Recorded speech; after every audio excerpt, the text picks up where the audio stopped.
আজ ঘুম থেকে উঠেই মনটা ফুরফুরে। তার কারণ বন্ধুদের সাথে যাব আজকে বাইরে ইফতার করতে। অনেকদিন পর সবাই বসে আবার আড্ডা, হাহাহিহি, গল্প করা, চা খাওয়া। সেই কারণে মনটা বেশ ফুরফুরে।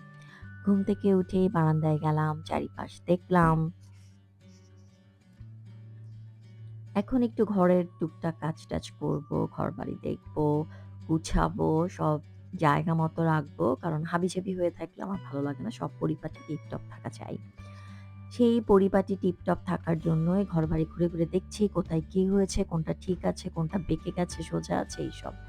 এরপর একটা ডিশ রান্না করলাম সিদ্ধ আলু, টোফু আর কটেজ চিজ দিয়ে। এই রান্নাটা একদিন দেখাবো। এটা খেতে বেশ মজা হয়। এরপর একটু ছোলা করা হলো।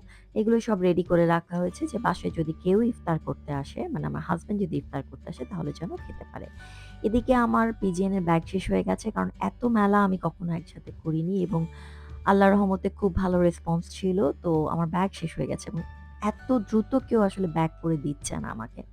সো আমি টিস্যুর ব্যাগগুলো মিরপুরের এক গলিচিপা মার্কেট থেকে কিনে আনলাম। ওই মার্কেটে বোধহয় আপনারা জীবনেও ঢুকতেন না। আমি একা, একা যেয়ে দুপুরবেলা এগুলো কিনে এনেছি। আরেকদিন সেগুলোর মধ্যেই আমি একটা ব্লক দিয়ে আ রং করেছি। সাদার মধ্যে নীলগুলো আমার করা, কালোর মধ্যে সাদাগুলো আমার ছেলের করা। এরপর রেডি হলাম, ঝুমুর আমাকে পিক করতে আসলো। এখন ৫টা বাজে।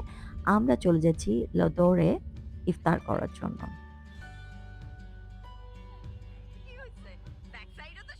ষোড়শী কিশোরীর মতো ঝুমুর উঠে গেল আর আমি বৃদ্ধ বয়স্ক বুড়ির মতো আস্তে, আস্তে উঠলাম। কারণ আমার সিঁড়ি দিয়ে উঠতেই মাথা ঘুরে, ডানে বাঁয়ে তাকালেও মাথা ঘুরে, আস্তে ধীরে যা করা যায়। দৌড়ে ভিতরে ঢুকলাম। এদের এখানের খাবার খারাপ না। চলে এসছে রুহানা, আমাদের সঙ্গীত শিল্পী এবং কেশবতী কন্যা। আমরা একটু গল্প করলাম। রুহানা আমাদের জন্য ছোট, ছোট গিফট এনেছে। খুব খুশি হয়ে আমরা গিফটগুলো নিলাম। লোদরে বসার একটাই সমস্যা, সেটা হচ্ছে ওনাদের কিচেনে যে রান্না হয়, সেখান থেকে যে ধোঁয়াটা আসে তে প্রচণ্ড চোখ জ্বলে। এক্সহস্ট ফ্যান খুব ভালোমতো কাজ করে না এবং খুবই বাজে। সো কানের দুল পেয়ে চোখে পানি, পানি অবস্থায় খুব খুশি। এরপরে আসলেন মিস কি বলবো ক্লিন আপা, যিনি সারাক্ষণ ময়লা এবং নোংরা খুঁজে বেড়ান, দেখতে পান। লুনা আপা। লুনা আপা এসেই তো যেখানে বসেছেন সেখানেই টেবিলে ময়লা।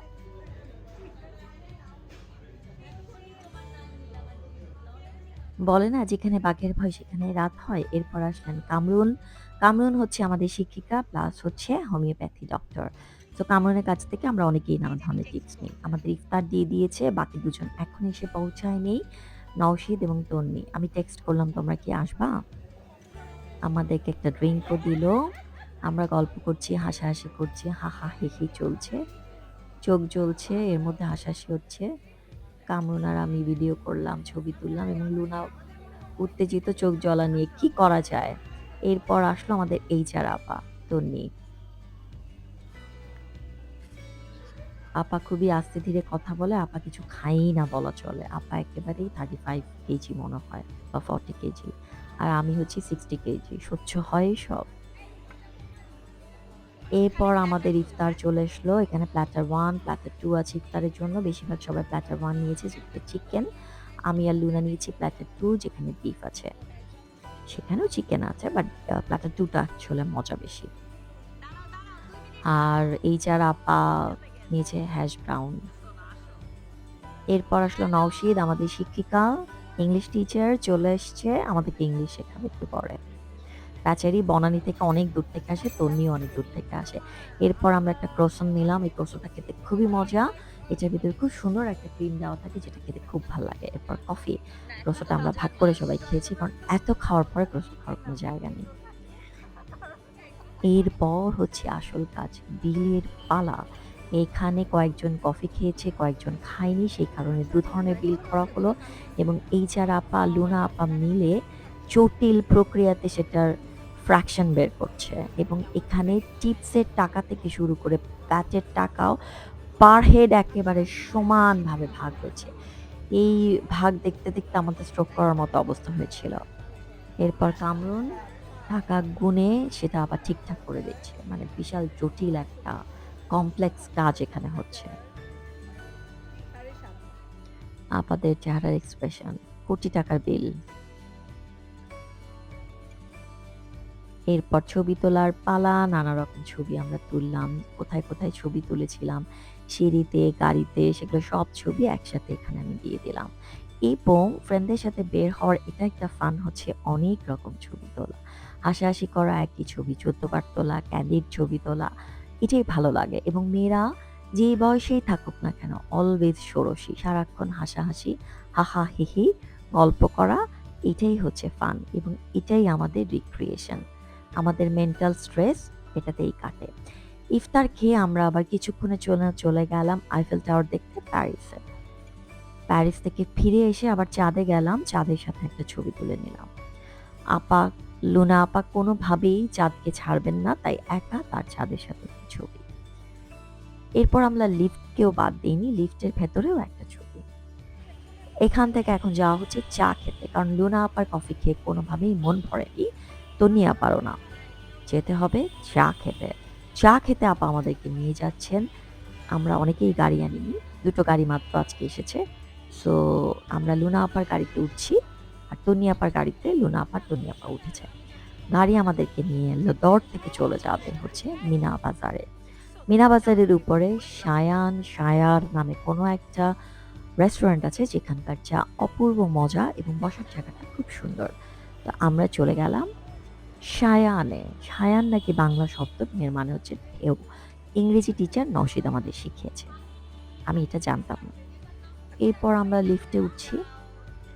চলে আসলাম সায়ানে। অ্যাজ ইউজুয়ালি সব রেস্টুরেন্টের এসি কমানো থাকে, না হলে নষ্ট থাকে। আজকেই নষ্ট হলো এমন একটা অবস্থা বলে ওরা, কিন্তু দীর্ঘদিন ধরে এসি নষ্ট। সব জায়গায় ফ্যান চলে এবং এই ফ্যানের নিচে বসে ঘামতে ঘামতে জীবনটা আমার অতিষ্ঠ হয়ে গেল। কেউ এত ঘামেনি, আমি ঘেমেছি। তার কারণ হচ্ছে ডট ডট ডট। যাই হোক, শায়ান রেস্টুরেন্টটা সুন্দর, খুবই কোজি, আপনি বসে আরাম করে গল্প করতে পারবেন। এটার উপরেও রুফটপ আছে, সেটা খোলা, সেটাতে বসতে ভালো লাগবে। চাটা খেলাম, চাটা বেশ ভালো বানানো। সাধারণত চা বাইরে কোথাওই এত ভালো পাওয়া যায় না। সিঁড়িটা ওরা খুব সুন্দর আর্টিস্টিক করে ড্রয়িং করেছে, যেটা দেখতে ভাল লাগছে। ষোড়শী তরুণীরা সবাই সিঁড়ি দিয়ে উঠে যাচ্ছে। সবার শেষে আমি বুড়ি বুদ্ধি আস্তে আস্তে উঠছি।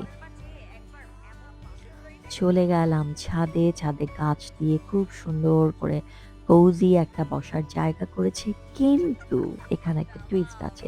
সেটা কি? আপনি তো এখানে আরাম করে বসতে পারবেন না।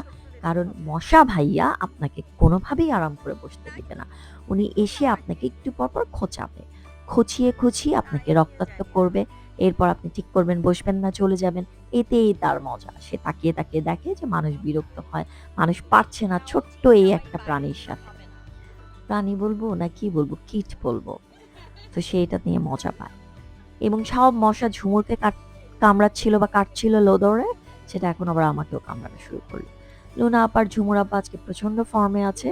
ঝুমুর আপা তো পুরো নায়িকাদের মতো এক্সপ্রেশন দিচ্ছে আর লুনা আপা তো হাসতে হাসতে শেষ। আমি একটি সিঙ্গেল ছবি তোলার লোভ না সামলাতে পেরে তুলে ফেললাম। এরপর আমরা সব ফ্রেন্ডরা মিলে একসাথে দাঁড়িয়ে ছবি তুললাম।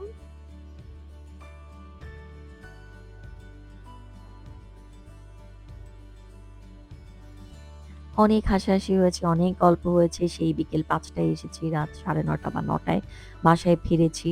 কামরুনের খুব সুন্দর প্রাণবন্ত একটা ছবি। এরপর আয়নায় আমরা সবাই মিলে একটা ছবি তুললাম। ওখানে একটা বড় আয়না আছে। এরপর বাসায় ফেরার পালা। নওশীদ যেহেতু বনানী যাবে, তন্নি এর মধ্যেই চলে গেছে। ওর উবার চলে এসেছে, ও যাচ্ছে। কামরুনও চলে গেল। এরপর আমাদেরকে দয়া করে লুনা আপা বাসায় ড্রপ করে দিচ্ছে আমাকে আর ঝুমুরকে। আমি আর ঝুমুর একই সেক্টরে থাকি।